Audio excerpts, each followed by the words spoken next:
예, 최고위원 황명필입니다. 너 몇 살이야? 민증 까? 나이도 어린 게.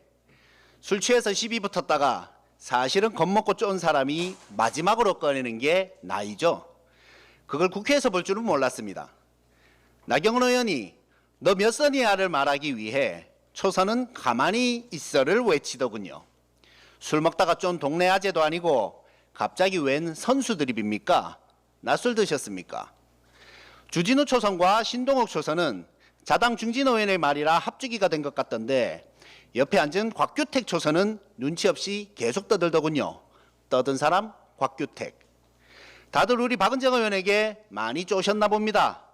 하긴 그럴 법도 합니다. 박은정 의원이 어떤 분입니까? 어려서부터 교육을 잘 받았습니다. 외할머니는 조용하고 조신한 여대생이 이화여대에서 공부하는 동안 함께 살며 보살펴 주셨습니다. 서슬퍼런 시기에 외할머니 손을 잡고 민주화운동에 참여한 여대생의 뜨거운 정의감은 검사가 되어서도 여전했습니다. 이런 정의로운 검사에게 아내의 일로 전화한 것이 나경원 의원의 남편이죠. 남편 김재호 판사는 검찰에서 내가 전화를 했을 가능성은 있지만 그렇다 해도 기소 청탁이 아니라 처의 억울한 입장을 전달한 수준이었을 것이라고 진술했습니다. 이게 무슨 소리입니까? 전화를 했으면 한 것이지 했을 가능성이 있고 아마도 그런 수준이었을 것이라니요. 그리고 이런 말을 믿고 기소를 안 한 검찰은 또 뭡니까? 정의로운 검사에게 청탁했으니 씨알도 먹히지 않았습니다. 검사 박은정은 법무부 감찰 담당관으로서도 윤석열 당시 검찰총장에 대한 감찰과 징계를 주도하며 강단 있는 태도를 보였습니다. 그 결과 친정집과 휴대폰 압수수색을 당하고 해임되었지만 우리 조국혁신당 국회의원이 되어 윤석열 정부를 끝장내는 데 혁혁한 공을 세웠습니다. 초선 의원으로서 이뤄낸 일입니다. 반면에 나경원 의원의 초선 시절은 어땠을까요? 이명박의 BBK 설립과 관련해 빼박 증거 영상이 나오자 주어가 없다라고 했습니다. 바이든 날리면은 이미 이때부터 태동했던 것입니다. 자위대 창설 50주년 행사에 참석했습니다. 초선이라 아무것도 몰라서 참석했습니까? 다른 초선들에 비해 판단력이 떨어지는 것이겠죠. 초선부터 싹수가 놀았던 분인데 다선이 된다고 소똥에서 꽃이 피겠습니까? 일왕 생일 축하 행사에 참여하고 친일을 옹호하고 급기야 내란에 동조했습니다. 천주교 정의구현 전국사재단이 국민의힘 천주교인들에게 너 지금 어디에 있느냐를 물을 때는 숨어 있다가 당대표 경선이 다가오자 권성동과 함께 명동성당에 나타납니다. 그 신부님들을 죽이려고 한 자들을 옹호하면서 성당에 표를 구걸하가는 그 뻔뻔함이 다선의 관록입니까? 당내 선거에 나갈 때는 초선들에게 개혁적이고 소신 있게 하라고 하더니 당내 선거에 떨어지고 나자 아무것도 모르는 초선은 가만히 앉아 있어라고 합니다. 국민 여러분, 권위적인 꼰대기질도 그렇지만 그때그때 달라요를 시전하는 사람을 계속 국회의원을 시켜야 하겠습니까? 노무현은 초선 국회의원 때 국회연설과 오공청문회를 통해 온 국민의 마음을 풀어줬습니다. 박은정은 초선 국회의원으로 법사위에서 맹활약하며 내란을 진압했습니다. 조용하고 남들 앞에서 말하는 것을 부끄러워하던 분을 투사로 바꾼 것은 바로 당신들입니다. 나경원 의원님, 밥값 못하면서 내란이나 동조한 오선이 자랑입니까? 기소를 염두에 두고 전화한 남편의 사랑도 윤건희 부부의 그것과 비슷하고 모순적인 것도 김건희하고 쌍벽을 이루는데 그 결말도 똑같지 않길 바랍니다. 진심입니다. 최고위원 자기군입니다. 국민의힘을 둘러싼 정교 유착 의혹이 점입 가경입니다. 민중기 특별검사팀 조사에 따르면 2023년 3월 국민의힘 당대표 선거를 앞두고 통일교 측에 집단 입당을 요청한 당사자는 김건희로 확인되었습니다. 또한 권성동 의원은 통일교로부터 건품을 수수한 혐의로 지난달 소환조사를 받고 구속영장이 청구되었습니다. 국민의힘 대선 경선 과정에서는 신천지의 집단 개입 의혹이 제기된 바도 있습니다.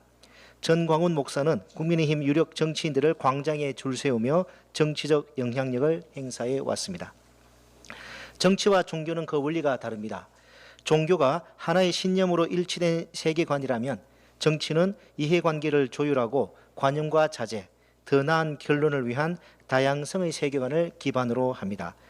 따라서 정치와 종교가 유착되면 국민의 다양한 이해관계를 대변하기 어려워집니다. 그래서 헌법 제20조는 국교는 인정되지 아니하며 종교와 정치는 분리된다고 명확히 규정하고 있으며 전 세계 대다수의 나라들 역시 헌법 등에서 정교 분리를 천명하고 있습니다. 심지어 국민의힘은 위헌 위법적인 12.3 비상계엄을 여전히 옹호하고 있습니다.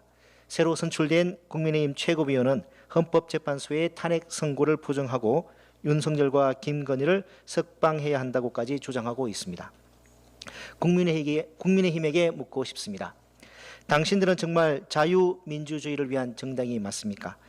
당신들이 원하는 것은 야당이 마음에 들지 않는다고 대통령이 비상계엄을 마음대로 선포하고 종교가 정치를 지배하여 합리적 이성이 질식하고 그리하여 지동설을 말하면 목숨을 내놓아야 했던 중세 암흑 시대로 돌아가는 것입니까?